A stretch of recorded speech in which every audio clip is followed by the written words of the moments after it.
স্থলবন্দর দিয়ে বাংলাদেশে তৈরি পোশাক এবং প্রক্রিয়াজাত খাদ্য সামগ্রী সহ পণ্য আমদানিতে ভারতের নিষেধাজ্ঞা অযৌক্তিক এবং আন্তর্জাতিক আইন পরিপন্থী বলে মনে করেন ব্যবসায়ী এবং অর্থনীতিবিদরা।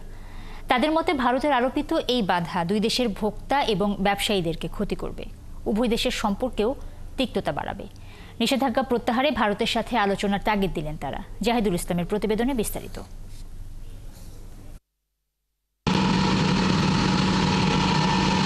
বাংলাদেশের 3 দিক থেকে স্থল সীমান্ত নিয়ে প্রতিবেশী দেশ ভারত, তাই জল এবং আকাশপথ নয়, দুই দেশের মাঝে পণ্য আমদানি এবং রপ্তানির সিংহভাগই হয় স্থলপথে।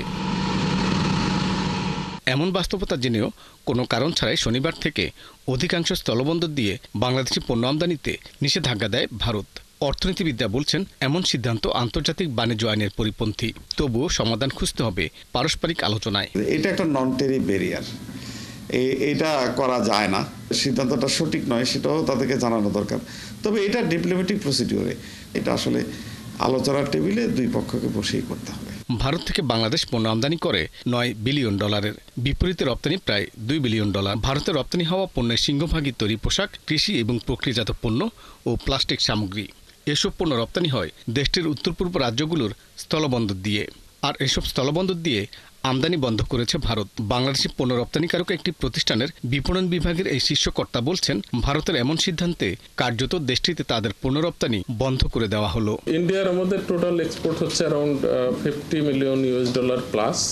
সো প্রতি বছর আমরা এই পরিমাণ এক্সপোর্ট করে থাকি। সো এই পোর্ট দিয়ে যদি ধরেন আমরা ইন্ডিয়ার বাজারে যদি না যেতে পারি, সেক্ষেত্রে আমাদের এক্সপোর্ট কার্যত বন্ধ হয়ে যাবে আর কি। সর্বশেষ সিদ্ধান্তে বেনাপোল সহ কলকাতার স্থলবন্দর দিয়েও বাংলাদেশি পোশাক আমদানিতে নিষেধাজ্ঞা দিয়েছে ভারত। নিট পোশাক রপ্তানিকারক সমিতির নেতা বলছেন, ভারতের স্থলবন্দর দিয়ে পোশাক আমদানি বন্ধ করায় দুই দেশের বাণিজ্য সম্পর্কে আস্থাহীনতা তৈরি করবে। রিলেশনের ক্ষেত্রে এটা একটা তো অবশ্যই এটা একটা নেগেটিভ নিবে বিষয়টা। আমরা এখন এক্সপোর্ট করতে গিয়েও চিন্তা করতে হবে যে ভারতে সামনে কি হয় না হয়, ভারতে মানে এক্সপোর্ট করব কি করব না, আবার ওরাও বাংলাদেশ থেকে নিবে কি নিবে না, এই ধরনের কিছুটা দ্বিধাদ্বন্দ্বে কাজ করবো। এর আগে গেল 8 এপ্রিল এক প্রজ্ঞাপনে ভারত থেকে স্থলপথে সুতা আমদানি বন্ধ করেছিল বাংলাদেশ।